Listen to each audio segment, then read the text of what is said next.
ఓం శ్రీ స్వామియే శరణమయ్యప్ప. ఓం నమ శివాయ.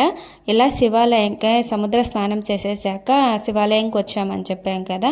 శివాలయం చుట్టూ 3 సార్లు తిరిగేసి ఆ తర్వాత వచ్చేసి ఇక్కడ మారేడు చెట్టు ఉందండి. అంతకుముందు పెద్ద చెట్టు ఉండేదండి, కానీ అది గాలివానికి పడిపోయి ఆ చెట్టు అనేది తీసేశారనమాట. ఇక్కడ వచ్చేసి పక్కన ఒక చిన్న చెట్టు ఉంటే ఆ మారేడు చెట్టు కింద మేము ఇలా దీపం అనేది పెట్టుకుంటున్నాం అనమాట. ఈ దీపం అనేది కార్తీక మాసంలో ఏ రోజు ఇప్పుడు కార్తీక సోమవారం, కార్తీక మంగళవారం, గురువారం, శుక్రవారాలు అని ఉంటాయి కదా. ఆ రోజు అన్నిటికీ ప్రిఫర్ చేయకపోయినా ఈ కార్తీక పౌర్ణమి రోజు ఎక్కువగా ప్రిఫర్ చేస్తారండి. అంటే పూజ చేయని వాళ్ళకి కూడా ఈ కార్తీక పౌర్ణమి రోజు పూజ అనేది చేసుకుంటారనమాట. నాకైతే పూజలు అనేవి అంతగా ఆర్భాటంగా చేయడం రాదండి. ఏదో నాకు తెలిసినట్టుగా నేను చేసుకుంటానన్నమాట.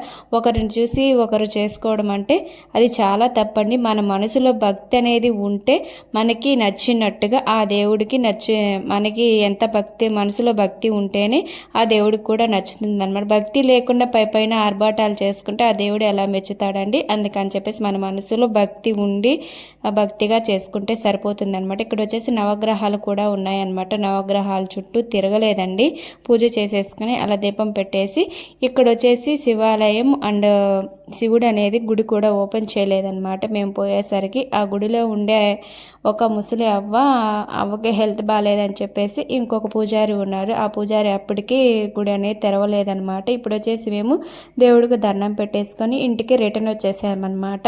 ఇంటికి రిటర్న్ వచ్చేసాక స్వామి వాళ్ళు శరణాలు చెప్పేసుకున్నారు. అంటే స్నానం చేసేసి నేను కూడా స్నానం చేసేసి ఇక్కడ వచ్చేసి స్వామి పనికి వెళ్తున్నాడని చెప్పేసి తోసి ఇడ్లీ చేశాను అనమాట భిక్షకి.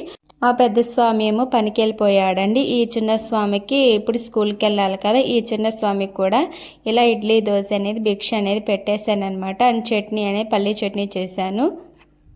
అన్న విషయం అడగడం మర్చిపోయానండి. మీరు కార్తీక పౌర్ణమి అనేది ఎలా చేసుకున్నారో కామెంట్ చేసేసేయండి. అండ్ స్వామియే శరణమయ్యప్ప. అయ్యప్ప స్వామి ఇష్టం ఉన్న వాళ్ళు ఒక చిన్న లైక్ చేయండి. ఇలాంటి మరిన్ని వీడియోస్ కోసం నా ఛానల్ని ఫాలో శివాలయం వెళ్ళి వచ్చాక శరణాలు చెప్పుకొని ఆ తర్వాత హారతి ఇచ్చుకొని, హారతి అంటే అయ్యప్ప స్వామికి ఎక్కువ ఇష్టం కాబట్టి హారతి ఇచ్చే మనం ఎక్కడున్నా ఆ టయానికి ఆ అయ్యప్ప స్వామికి హారతి అనేది తప్పనిసరిగా ఇవ్వాలన్నమాట. Thank you for watching.